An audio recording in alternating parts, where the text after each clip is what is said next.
நீங்கள் பார்த்துக் கொண்டிருப்பது நியூஸ் 21 செய்திகள். தமிழ்நாடு செய்திகளை உடனுக்குடன் தெரிந்து கொள்ள நியூஸ் 21 செய்திகளை பாருங்கள். உண்மை, உழைப்பு, உயர்வு. கரூர் குளித்தலை அருகே பிள்ளையாபாளையம் டாஸ்மாக் கடையில் சுவரினை துளையிட்டு ரூபாய் 28,000 மதிப்பிலான மது பாட்டில்கள் மற்றும் ரூபாய் 6,000 பணத்தினை மர்ம நபர்கள் திருடி சென்றுள்ளனர்.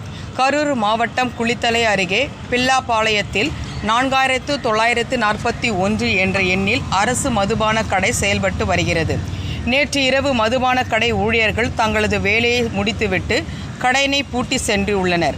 அப்பொழுது நள்ளிரவு நேரத்தில் மர்ம நபர்கள் கடையின் பின்பக்க சுவற்றில் கடப்பாறையால் துளையிட்டு உள்ளே சென்று ரூபாய் 28,000 மதிப்பிலான 150க்கும் மேற்பட்ட உயரகமான மதுபான பாட்டில்கள் மற்றும் ரூபாய் 6,030 பணத்தினை திருடி சென்றுள்ளனர்.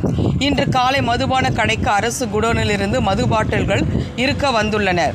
அப்பொழுது கடை ஊழியர்கள் கடையை திறந்தபோது மதுபான பாட்டில்கள் இல்லாமல் இருப்பதைக் கண்டும் பின்பக்க சுவற்றில் துளையிட்டதைக் கண்டும் அதிர்ச்சி அடைந்துள்ளனர்.